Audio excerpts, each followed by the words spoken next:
नमस्कार मित्रांनो, रेस अकॅडमीमध्ये आपल्या सर्वांचं या ठिकाणी सहर्ष स्वागत आहे. मित्रांनो बघा, कालच पोलीस भरतीच्या संदर्भामध्ये एक नोटिफिकेशन या ठिकाणी आलेला आहे आणि या नोटिफिकेशनमध्ये जो काही वयवाढीचा मुद्दा होता, बऱ्याच विद्यार्थ्यांची मागणी होती की वयवाढ झाली पाहिजे आणि त्या वयवाढीला या ठिकाणी हिरवा कंदील मिळालेला आहे. ती वयवाढ शेवटी मिळालेली आहे आणि ही जरी आनंदाची बातमी असेल, तरी कालपासून बरीच या ठिकाणी अस्वस्थता काही विद्यार्थ्यांच्या मध्ये निर्माण झालेली आहे आणि या नोटिफिकेशनमुळं संभ्रमाचं वातावरण सध्या तयार झालेलं आहे आणि म्हणून काही विद्यार्थ्यांचे मला कॉल मेसेजेस येत आहेत की सर, ही जी वयवाढ आहे, ही वयवाढ सरसकट झाली पाहिजे, अन्यथा आम्ही वेळ पडली तर कोर्टाची पायरी सुद्धा चढणार आहे. त्यामुळं ही जी वयवाढ आहे, ही वयवाढ सध्या वादातीत आहे आणि याच्या विरुद्ध काही मुलं जी आहे ती कोर्टाची पायरी आपण चढणार आहे, अशा पद्धतीने बोलत आहे. त्यामुळे या भरती प्रक्रियेला खीळ बसू शकते, ही गोष्ट तुम्ही लक्षात घ्या. आता नेमकं या जी-आरचा अर्थ काय आहे? या जी-आर नुसार किंवा ही जे काही नोटिफिकेशन आहे, जी-आर तर अजून सध्या आलेला नाही. परंतु या नोटिफिकेशन नुसार सध्याचा जो काही अर्थ आहे, कुणाला नेमकी ही वयोमर्यादा मिळणार आहे, याची सत्यता जी आहे ती आपण पाहणार आहे आणि मग भविष्यामध्ये काय होऊ शकतं, हा कोणावरती अन्याय आहे आणि काय होईल याच्या संदर्भामध्ये आपण या व्हिडिओमध्ये चर्चा करणार आहे. परंतु तत्पूर्वी जर तुम्ही आमच्या चॅनलवर नवीन असाल तर आमचं चॅनल लाईक करा, सबस्क्राईब करा आणि जास्तीत जास्त विद्यार्थ्यांच्या पर्यंत ते शेअर करा. तर मित्रांनो बघा, सगळ्यात महत्वाची गोष्ट की यावेळी 100% पदभरतीला मान्यता मिळालेली आहे. त्यानंतर 100% पदभरतीमध्ये हा जो 15,000चा आकडा आहे, हा सुद्धा मोठा आहे.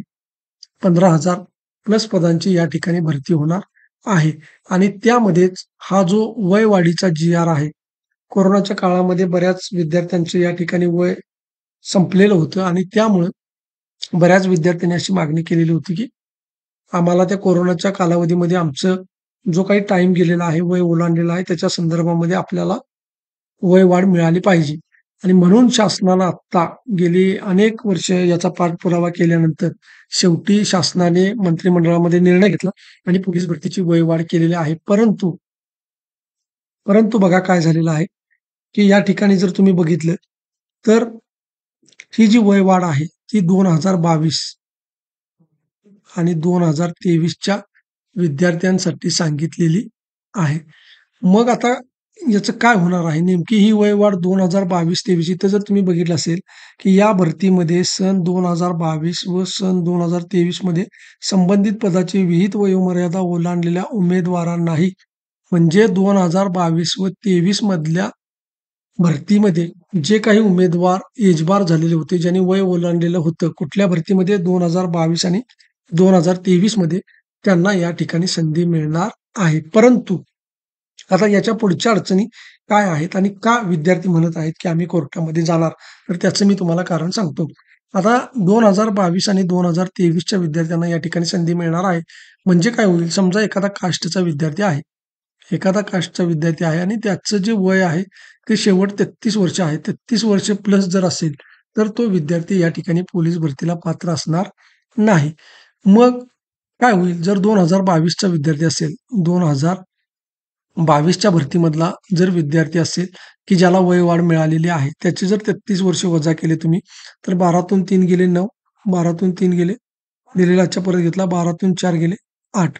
म्हणजे 1989च्या विद्यार्थ्याला या ठिकाणी संधी मिळणार आहे. 1989च्या विद्यार्थ्याला या ठिकाणी संधी मिळणार आहे. जर 2000 आपण 22चा विचार केला तर 2022च्या भरतीचा विचार केला तर 1989च्या मुलाला आता या ठिकाणी संधी मिळणार आहे आणि जर 2023च्या विद्यार्थ्यांबद्दल विचार केला तर 1990ची जी मुलं आहेत, ती मुलं या ठिकाणी पात्र होणार आहेत. हा झाला विषय. मग आता आपलं वय जे आता हे जे भरती वर्ष चालू आहे ते किती आहे? 2025. 2025. मग 2025च्या भरतीला जर का या 89च्या मुलाला जर संधी मिळणार असेल, जर 90च्या मुलाला संधी मिळणार असेल, तर 89 वयाचा जो व्यक्ती आहे, 89 जन्मतारखेचा जो व्यक्ती आहे, त्याचं 2025ला जे मित्रांनो वय असणार आहे, ते किती असणार आहे? ते असणार आहे 36 वर्ष. आणि याचं जे वय असणार आहे, या 1990 वाल्याचं त्याचं वय असणार आहे 35 वर्ष. परंतु आत्ता काय झालेलं आहे, की समजा या 2025 मध्ये जर 1991 चा विद्यार्थी असेल आणि या 1991 मध्ये जन्म झालेल्या विद्यार्थ्याचं 2025 मध्ये आता काही-काही मुलांना काय झालेलं आहे, की यावर्षी ही जी 2025 ची भरती आहे, याच्यामध्ये अजून कुठल्याही परीक्षेचं नोटिफिकेशन आलेलं नाही, फॉर्म भरायला सुरुवात झालेली नाही. परंतु काही-काही मुलांचं 33 वर्षे 1 महिना म्हणजे 33 वर्ष पूर्ण होऊन काही जणांचे 1 वर्ष झाले 1 महिना झालेला आहे, काही जणांचे 2 महिने कंप्लीट झालेले आहेत. मग या विद्यार्थ्यांचं मत असं आहे, की जर या 1989 च्या मुलाला जर 3 वर्षाची सूट मिळणार असेल, जर 90च्या विद्यार्थ्याला 2 वर्षाची सूट मिळणार असेल, तर आम्ही 91-92 ची जी मुलं आहे, 1991 आणि 92 ची जी मुलं आहेत, त्या मुलांना किमान 6 महिन्याची, 2 महिन्याची, काही-काही जण 1 महिन्याने आता सध्या एज बार झालेला आहे. तर मग आम्ही काय घोडं मारलेलं आहे? आमच्यावरती हा अन्याय का? आणि जर असं व्हायचं नसेल, तर ही वयवाढ तुम्हाला सरसकट द्यावी लागेल. म्हणजे जर 1989 चा मुलगा पात्र होतोय, 1990 चा मुलगा जर पात्र होतोय, तर मग 91 आणि 92 वाल्यानं काय घोडं मारलेलं आहे? यांच्या तुलनेमध्ये यांचा जर विचार केला, तर यांना 3-3, 2-2 वर्षाचा लाभ मिळतोय. मग आम्ही तर फक्त 1-1 महिन्यानेच एजबार झालेलो आहोत. त्यामुळं आम्हाला सुद्धा ही वयवाढ मिळणं अपेक्षित आहे आणि त्यामुळं या विद्यार्थ्यांचं मत असं आहे, की ही जी वयवाढ आहे, ही वयवाढ या ठिकाणी सरसकट मिळाली पाहिजे. म्हणजे 91-92 आणि मित्रांनो ही गोष्ट खरी आहे, की जर का एखाद्या विद्यार्थ्याला 3 वर्षाची सूट मिळत असेल, एखाद्या विद्यार्थ्याला जर का 2 वर्षाची सूट मिळत असेल, तर मग 1 महिना फक्त एजबार झालेल्या विद्यार्थ्याला का सूट मिळू नये? आणि मित्रांनो खरं तर सर्वच मुलं समान पातळीवरती न्याय मिळाला पाहिजे. कुणाच्याही बाजूने आपण बोलायचं नाही. सर्वांची परिस्थिती सारखी असते. मग तो 89 वाला असू दे किंवा 92 वाला असू दे किंवा 91 वाला असू दे. या सर्व मुलांना या ठिकाणी संधी मिळाली पाहिजे. जर शासनाने हा जी-आर काढलेलाच आहे, हे नोटिफिकेशन काढलेलंच आहे, तर येणाऱ्या जी-आरमध्ये ही जी वयवाढ आहे ती सरसकट असायला पाहिजे. सरसकट असायला पाहिजे. त्याच्यामध्ये 91 आणि 92 म्हणजे अ, 1 महिना असू द्या किंवा 2 महिने असू द्या, 6 महिने असू द्या. आता या अ, सरकारला 1 दिवसापासून 1 दिवसाने जरी एजबार झाला असेल, तर 1 दिवसापासून ते 3 वर्षापर्यंत ही संधी देणं अपेक्षित आहे. ही गोष्ट तुम्ही लक्षात ठेवा. आणि हे जे विद्यार्थी आहेत, जे की आता 1-1, 2-2 महिन्याने जे एजबार होत आहेत, यांचं असं मत आहे, की आमच्यापेक्षा 3 वर्षांनी मोठ्या असणाऱ्या मुलांना या ठिकाणी संधी मिळते आणि आम्हाला 1-1 महिन्याची अ, हे असून एवढा कमी कालावधी असून सुद्धा आम्हाला या ठिकाणी भरती प्रक्रियेमध्ये समाविष्ट होता येत नाही. तर हा आमच्यावरती अन्याय आहे आणि या अन्यायाच्या विरुद्ध आम्ही या ठिकाणी कोर्टामध्ये जाऊ आणि आम्ही त्या ठिकाणी दाद मागण्याचा प्रयत्न करू. मित्रांनो, जर असं झालं, ही जर मुलं कोर्टामध्ये गेली, तर ही भरती प्रक्रिया न्यायालयीन प्रक्रियेमध्ये अडकणार आहे. त्यामुळे सर्वांची जबाबदारी आहे, की ही भरती चांगल्या पद्धतीनं पार पडली पाहिजे आणि सर्व मुलांना याचा फायदा झाला पाहिजे. कुठल्याही मुलावरती अन्याय झाला नसला पाहिजे, ही गोष्ट लक्षात घ्या. त्यामुळं ज्यांनी कोणी या वयवाढीसाठी प्रयत्न केलेले असतील, येणाऱ्या जी-आरमध्ये या सर्वांनाच संधी मिळाली पाहिजे.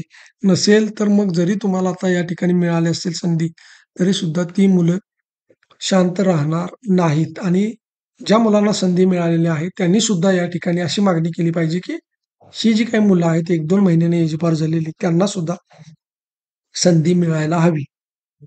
एवढी गोष्ट सगळ्यांनी लक्षात घ्या. कुणावरती अन्याय होता कामा नये. सर्व मुलांना या भरती प्रक्रियेमध्ये सहभागी होता आलं पाहिजे. जर तुम्ही 22-23 च्या भरती प्रक्रियेमधल्या मुलांना संधी देत आहात, तर मग आता जे 1-2 महिन्याने, 6 महिन्याने काही एजबार झाले असतील वर्षभराने, त्यांना सुद्धा कारण हा जर कालावधी आपण पकडला 2022 चा, तर जवळ-जवळ 3 वर्षाची या ठिकाणी संधी त्यांना मिळालेली आहे. तर मग 1-2 महिने, 6 महिने किंवा वर्षभर जरी झाला असेल, तर त्यांना म्हणजे 3 वर्षापर्यंतची संधी एकूणच अर्थ काय तर सरसकट एक संधीची जी काही वाढ आहे, ती या विद्यार्थ्यांना मिळाली पाहिजे. मित्रांनो, हा व्हिडिओ जास्तीत जास्त विद्यार्थ्यांच्यापर्यंत शेअर करा. आपल्याला या संदर्भामध्ये अजून लोकप्रतिनिधींची भेट घेता येऊन याच्यामध्ये बदल घडवून आणून ही जी भरती प्रक्रिया आहे, ही भरती प्रक्रिया सर्वांच्या फायद्याची कशी होईल आणि सर्वांना यामध्ये सहभागी कशा पद्धतीने होता येईल, याविषयी आपल्याला प्रयत्न करायचा आहे. त्यामुळे हा व्हिडिओ जास्तीत जास्त विद्यार्थ्यांच्यापर्यंत शेअर करा. व्हिडिओला लाईक करा आणि आमचं चॅनेल तुम्ही जर नवीन असाल तर सबस्क्राईब करा. धन्यवाद.